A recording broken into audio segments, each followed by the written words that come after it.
Hello and welcome back to Active Aggression, and today we're going to have a look at the USA units and their upgrades. First of all, we're going to start in the barracks and we're going to have a look at the infantry. 6 different types of infantry. We'll start off with the most basic type, and it's this guy here. He is Mr. Marine, an M16A4 assault rifle, very good against other infantry. Able to occupy buildings just by clicking on me and then right clicking on the building, and can also capture enemy soldiers using this little icon down here. Using this little icon down here, you can see the capture enemy wounded in the selected area. Now, one other thing that this unit can do, which is really interesting and people don't use too much, or they're starting to use it in multiplayer, is they can capture buildings with this unit as well. It takes a few seconds to capture a building, so there is time for the enemy to shoot it before it can't suddenly capture a building. But they can capture buildings, so watch out for these guys sneaking behind your lines.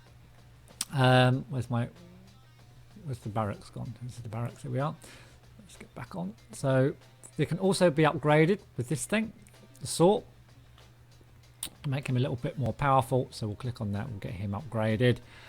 The next unit we'll have a look at is the next one on the list, I guess, the javelin, and that'll be this guy here with the paler uniform on. So this is your soldier arm with the Stinger anti-aircraft missiles, efficient against aircrafts and able to occupy buildings as well. Can't capture prisoners by the looks of it, and can't capture buildings as well. And I don't think they can shoot against other infantry because they haven't really got a weapon to be able to do that with. So that's him. Can we upgrade? Let's have a quick look. Okay, he's got no upgrade, but I think we can upgrade him in the armory, and we'll have a look at that very shortly. Next on the list, we've got the Stinger back here. You need a tank busted, sir? Yeah, our tank buster.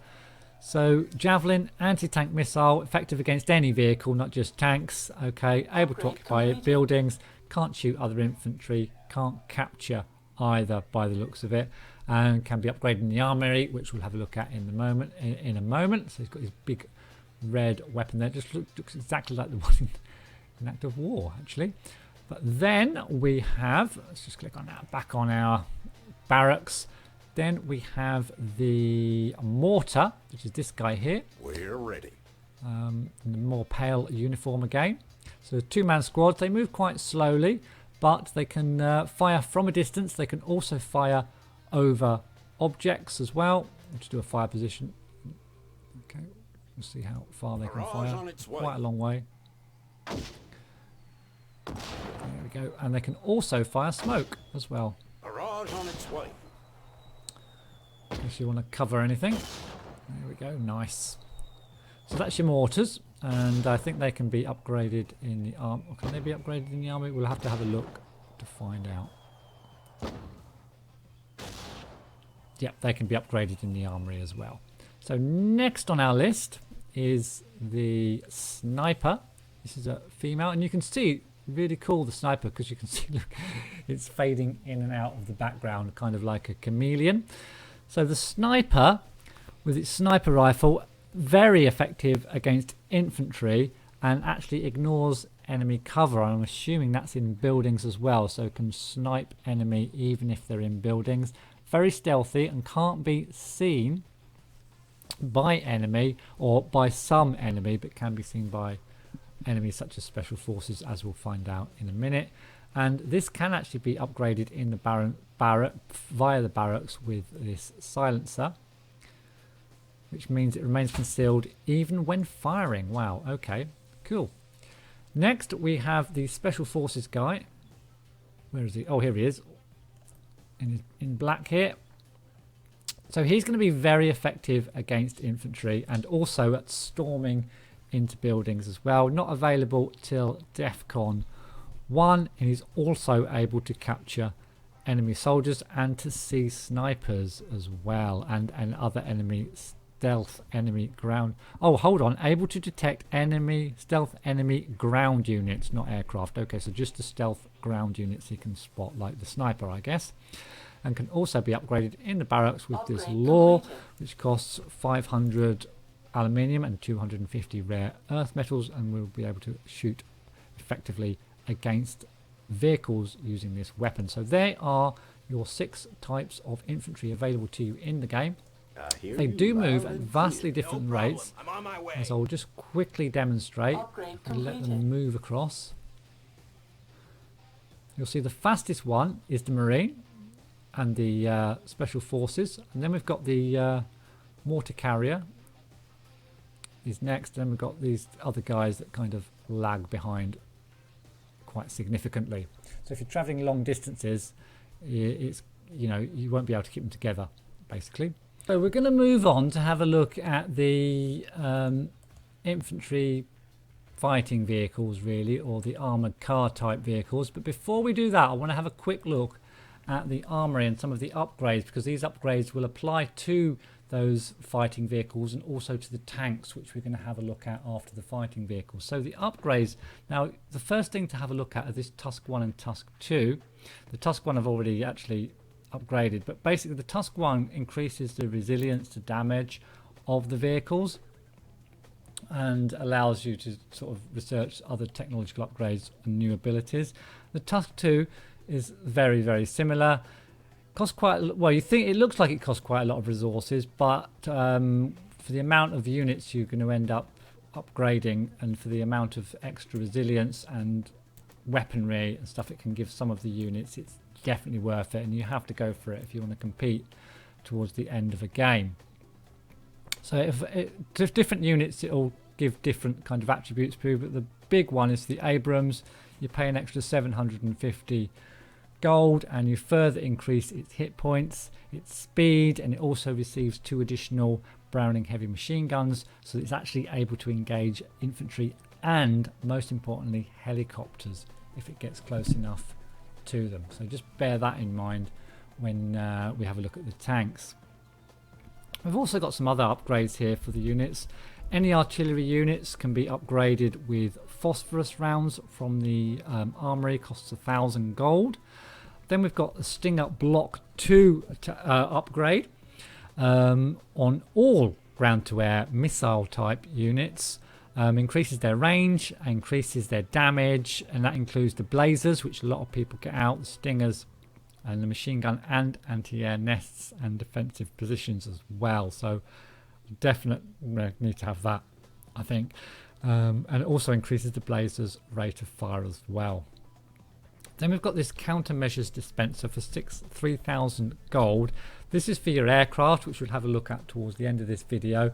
Equips them with chaff and flare dispensers to avoid the enemy fire, and will divert some enemy missiles targeting the aircraft, clearly. Then we've got the MRSI targeting system. So 1,750 gold, 250 rare earth metals. This will equip any artillery units with multiple round simultaneous impact computer. So basically this will increase the amount of damage done by each salvo from your artillery piece. Then we've got the CIWS system, 2,000 gold, and this will help your Gatling guns. So this equips Gatling guns with CIWS upgrade, and all units using Gatling guns as well will target and intercept certain or some enemy missiles as long as they're in their range of fire. So another useful one. You're going to have a spare £2,000 of gold hanging around for sure, so definitely going to want to get that one as well. Then you've got your NLOS guidance system for 2,000 aluminium. This is kind of your anti-tank weapon again. This will equip Javelins and Guardians anti-tank missiles with NLOS guidance system, so that increases the firing range of these weapons, and their missiles will also perform top-down attacks to inflict more damage to the target as well. Very nice. Then you've got the AACS. I'm not sure what this is actually, but it's I've never used it yet, but it's for your aircraft anyway. So it equips the Raptors, the fighters, and the F-35B Lightnings with short-range AIM-9X air-to-air missiles and increases air-to-air combat efficiency, grants the Raptor with the ability to fire its missiles without breaking its optical camouflage.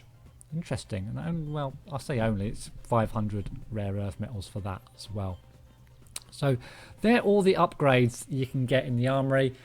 If you get a couple of these, definitely get this one, Stinger Block 2s, and definitely get the Tusk 1 and the Tusk 2 upgrade. And then really it depends on what other units you want to get out in your particular build. You're not going to be able to build loads of every different type of unit. You're just not going to have enough resources, and you're not going to be fast enough to do all that in game. Or I'm certainly not, and there's not many people that are, I don't think. So you're going to have to kind of choose a route down which you want to go. Do you want to go down a more, I don't know, do you want to go for tanks? Do you want to go quicker for like nukes and stuff? Do you want to go more aircraft, you know, stuff like that? Do you want to go more defensive and turtle a bit, or do you want to go, you know, you have to decide for yourselves and go down the route and get the upgrades that you want to get for your units.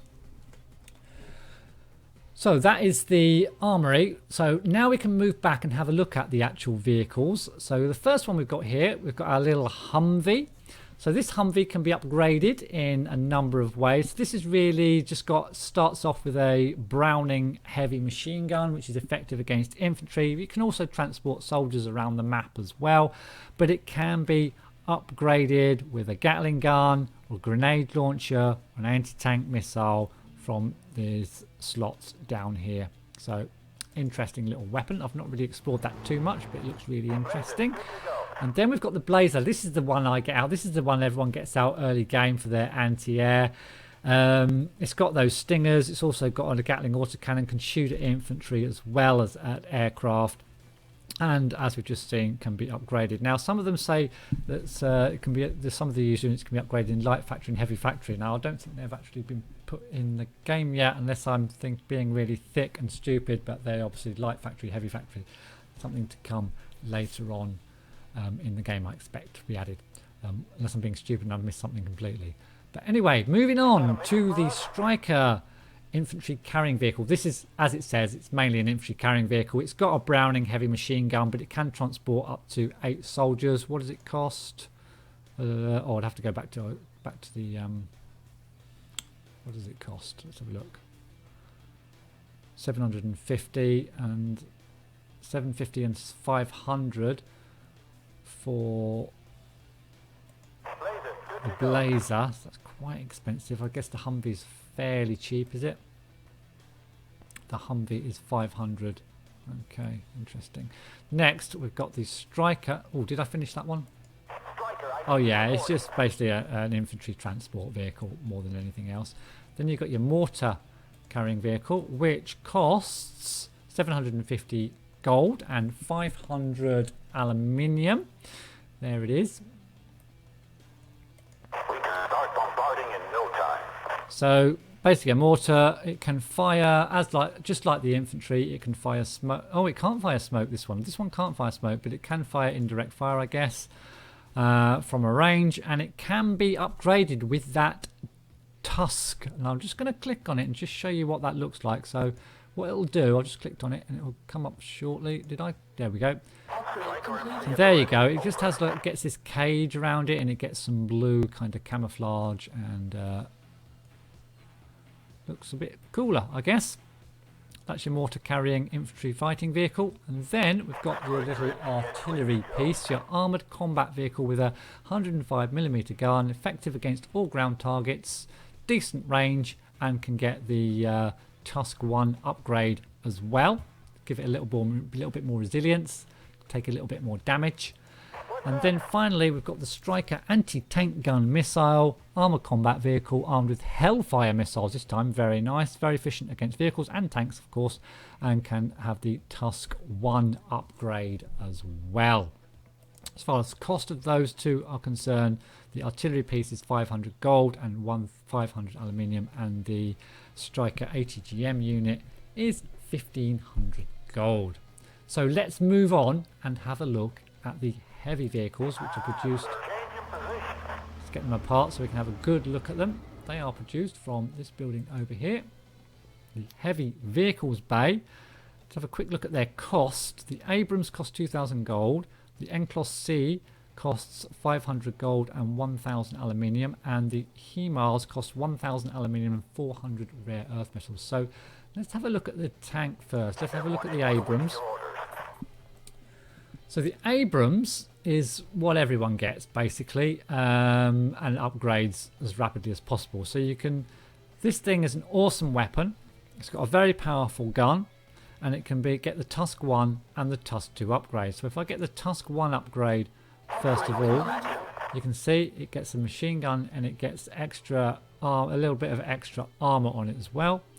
And then if we go for the, oh hold on, let's just go back to the armory a second. Oops, what am I doing here? Armory, just over here somewhere. Where have I put my armory? There it is. We'll just get the Tusk 2 upgrade, and then I'll be able to show you it on the tank. So that's the Tusk 1 upgrade, a bit of extra armor, basically a little bit more resilience, and another heavy machine gun. But the Tusk 2 is the big one, because that means it can shoot at helicopters as well as at pretty much everything else. So we'll just wait for that to complete.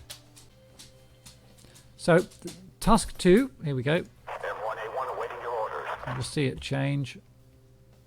Upgrade completed. There we go. So more armor, more resilience, and another massive machine gun stuck on the top as well. A pretty awesome looking vehicle there. So that's your Abrams. That's the one everyone tends to get. But other people get these as well. They tend to, I find people in multiplayer for this first beta test tend to be going just straight for the heavy vehicles really, rather than doing too much infantry fighting and stuff like that. Maybe things need balancing a little bit to prevent that happening too much, or maybe the other factions will balance that out themselves when they bring the other factions in. I'm not sure. We'll have to wait and see on that one.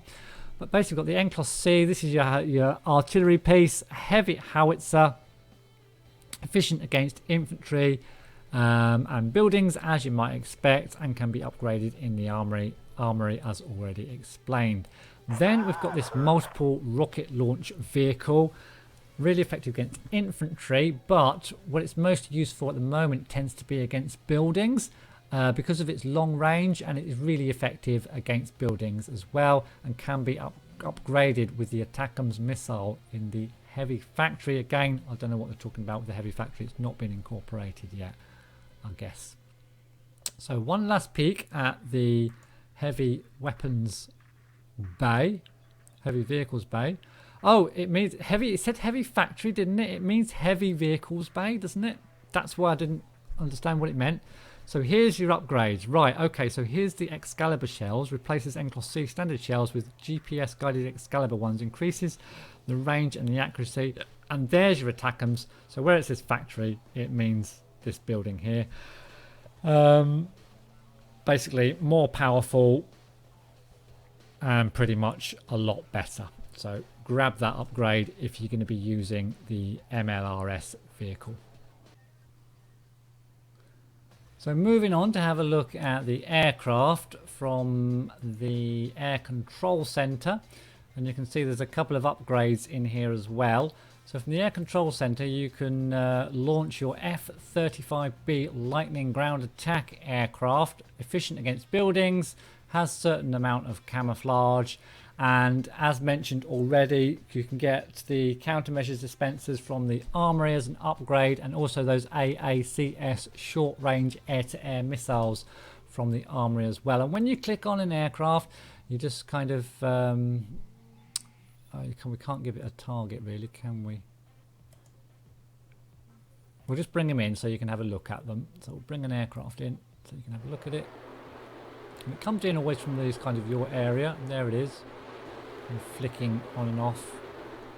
And if you want to see it flying around, you can go to your overhead cam view. So that's your ground attack aircraft, and then you've got your main air-to-air aircraft, which can also get the countermeasures dispensers upgrade, and the AACS short-range air-to-air missile upgrade as well. This is going to be your main fighter aircraft. There it is, awesome looking aircraft. They're quite difficult to track. They're easy to track on the overhead cam, I call it, but on the camera drone, I guess you'd call it. And then you've got the monster, the B-2 bomber. I mean, this thing is devastating, and we'll just bring it over for a fly past. So it's pretty massive. There it is, looking very stealthy. Again, it's easier to see it from the overhead camera, or from the camera drone. All of these can get upgrades, the bomber as well, so the countermeasure dispensers and a rotating bomb bay from the air control centre. I don't think did we look at that one? I'm not sure whether we did or not. Oh, there it is, look, the air, no, that's not it, is it? Is that it? Oh, here we are. The rotating bomb bay equips the B2s with rotary bomb bay, doubles the B2's bomb loadout, so I guess that doubles its power, making it hugely powerful. And the for the ground attack aircraft, you can get the EWR, an ANFPS 117 early warning radar, whatever that is, I don't know, but it increases the air control center detection against aircrafts, including stealth. Okay, cool. Okay, so that's the aircraft. Lastly, we're going to have a look at the helicopters, which I put over somewhere over here because they're so noisy. And what should we have a look at first? Well, we've got the little bird. We'll have a look at the little bird first. This little wee thing. This is your main kind of a bit of a recon chopper, I suppose. Can carry units around. Can be upgraded with a little Gatling gun, I believe, as well. Or can it? Or maybe it can't. Okay, we'll have a look. We'll have a look at the helicopter tab in a minute. And then you've got this helicopter from the hospital, which can pick up infantry units and has also an area around it whereby it can repair infantry units as well. Then you've got your main attack chopper, this Apache type kind of chopper, which is very good against vehicles including tanks, and also against infantry and other helicopters as well, and can get all the usual upgrades from the Armoury, and also the Hydra rockets upgrade from the helipad. We'll have a look at that in a second. And then finally we've got the Osprey, which is really primarily for carrying troops around the map, although when we have a look at the you can get a Gatling gun from the helipad. We'll have a look at that in a second. And also the usual countermeasures and CIWS system from the Armoury. So that's your Osprey. So we'll have a quick look at the helipad, just the upgrade. So there's your I call it an Apache Guardian. So with its Hydra rockets from its rocket pods, basically makes it more efficient against buildings. And then there's your Gatling gun for the Osprey, making it effective against infantry, but also against other helicopters as well. So I think that pretty much covers all of the units, apart from one, which we haven't talked about, which is a unit you get right at the start of the game. And here he is. This is the only unit you can detect your resources with. So you get this at the start of your game and you drive it around and find the resources. There is an upgrade for it. If you click on the headquarters, you can upgrade it so that it's got a longer or a wider kind of area whereby it can detect stuff, I think. And is that the only upgrade it's got? Has it got another upgrade? No, that's the only upgrade it's got, I think. That's for the Grizzly. Yeah, so that's about it. That's the last unit. That's all the units. Oh, hang on. I nearly forgot about, yes, I've nearly forgot about the nukes. How could I forget about the nukes and the Patriots? Let's have a look at the Patriots first. The Patriots, really important. Anti-missile missiles, can also shoot at helicopters and anything airborne. Those pesky B2s as well. Really powerful anti-missile or anti-aircraft missiles. They're quite expensive if you're shooting down silly little choppers. I always tend to put these a bit more centrally in my base so that they shoot mainly at the nukes and don't shoot at all the choppers, and use the Gatling guns or these things, the phalanxes, to shoot more at the and the blazers to shoot more at the helicopters and stuff that might attack the base. You do get one of these when it's built, and then you have to buy the other 3, and then you have to basically keep buying them if you want to keep shooting down nukes. And then we've got the nukes themselves in these bays here. I've got 8 bays. The bays with nukes already built are open, and the bays with nukes that are not already built are closed. You do not get a nuke when you build your calling them bays, silos, sorry. When you build your silos, you do not get a nuke inside. You have to buy a nuke for your silo, whereas of course with the Patriot you get 1 missile, then you have to buy the other 3 if you want the other 3, of course. So when you first build your silo, you have to buy a missile. It costs 4,000 gold and 250 rare earth metals, but you can upgrade it to a Peacekeeper 2 program, which makes them faster, more powerful, do more damage, both in terms of damage directly and area of effect damage as well. So the last thing I guess you want me to do in this video is launch one of these missiles. So we're going to launch our missiles all over my lovely base that I spent ages building, and watch it all get destroyed. So thanks for watching, guys. I hope you enjoyed it. Please comment, like and subscribe, and I'll see you next time.